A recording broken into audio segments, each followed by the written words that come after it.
We all know that rice water is very good for our natural hair. We know that the Yao women have been using it for years and they have amazing floor length hair. So we know that we definitely will get some benefit from using rice water.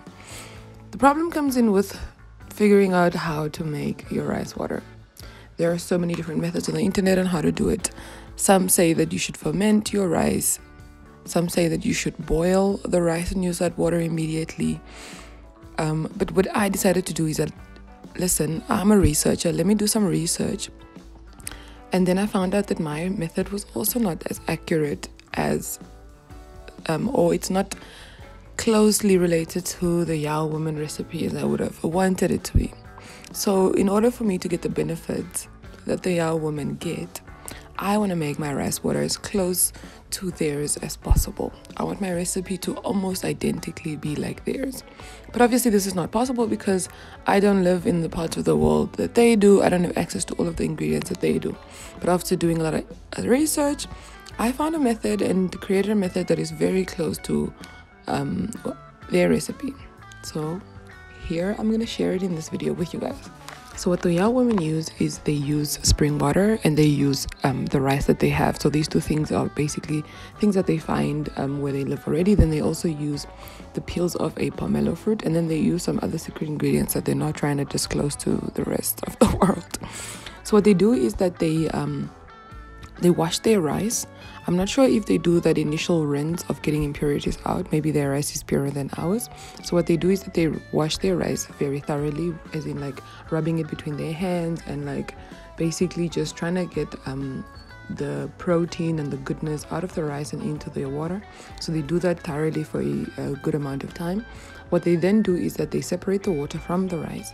They take that water and then they boil it. They boil it with the pomelo fruit peels and some other secret ingredients. I believe some of these are like teas. So what they then do after that is that they remove this rice water and then they store it for several months. So some of the research say they go up to 3 months. So some do it for a month. So I think anywhere between at least a month to 3 months should be good. So this is pretty much the recipe that I'm trying to follow as I create my own recipe.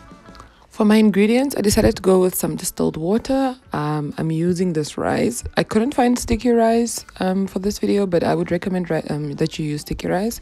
I found out that grapefruit is the closest to the pomelo fruit that they use, so that's what I'm going to go ahead and use. I'm going to use its peels. And then I just added in some garlic to combat the smell.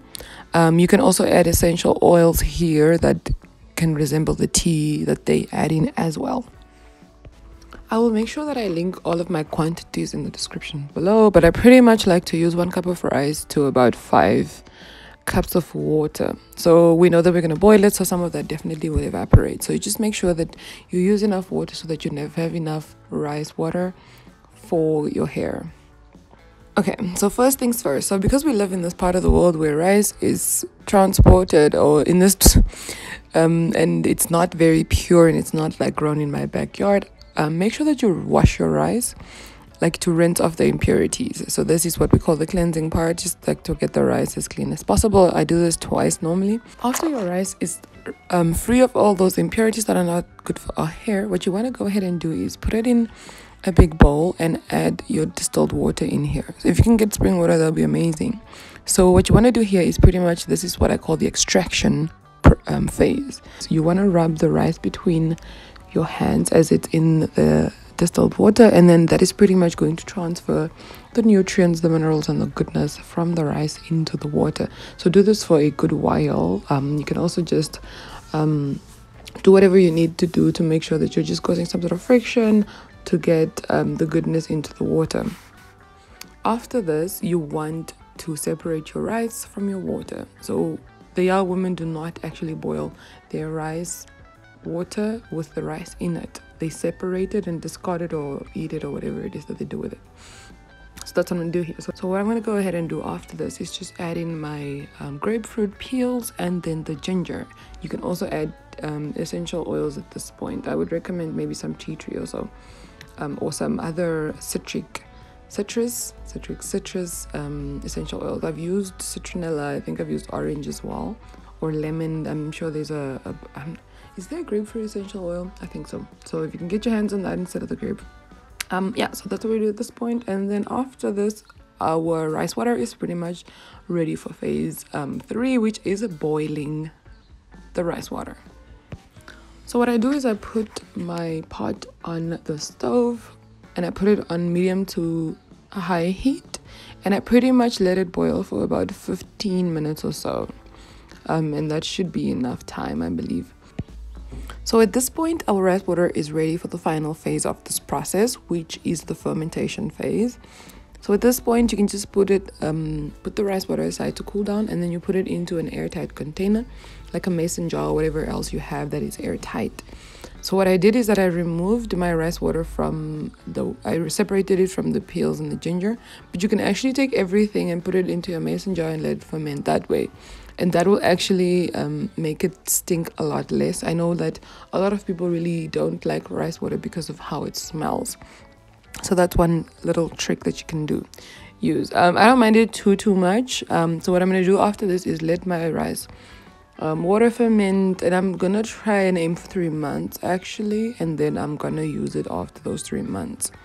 Okay, so what you see in this container here that's written rice water on top of it is rice water that I have I already previously made this batch. So this is rice water. I think I didn't do this correctly. I had fermented my rice water with the rice in it and then extracted it and boiled it. So that's how I'd done that. So I'm really excited to see the difference between these two methods, because this is the current rice water that I'm using right now, which is kind of running out. And then after the 3 months, I can use my new and updated beast mode, amazing, close to Ya Woman recipe rice water that I'm currently making. Okay guys, I hope you enjoyed this video with this amazing, awesome, upgraded beast mode rice water recipe. Let me know if you guys have actually, how long do you ferment your rice water for? Let me know in the comments below. And let me know if you'll actually give this a shot and see how it goes. Natural hair is about trial and error, so don't ever feel any fear. Try something at least once before you trash it. Okay guys, remember to subscribe to the channel, turn on the notification bell, and give this video a thumbs up if you enjoyed it, if you are going to try this method. Remember that we are also on other social media platforms like Facebook, Twitter, and Instagram, and follow us there midweek to see how our hair looks. Have a good day. Bye.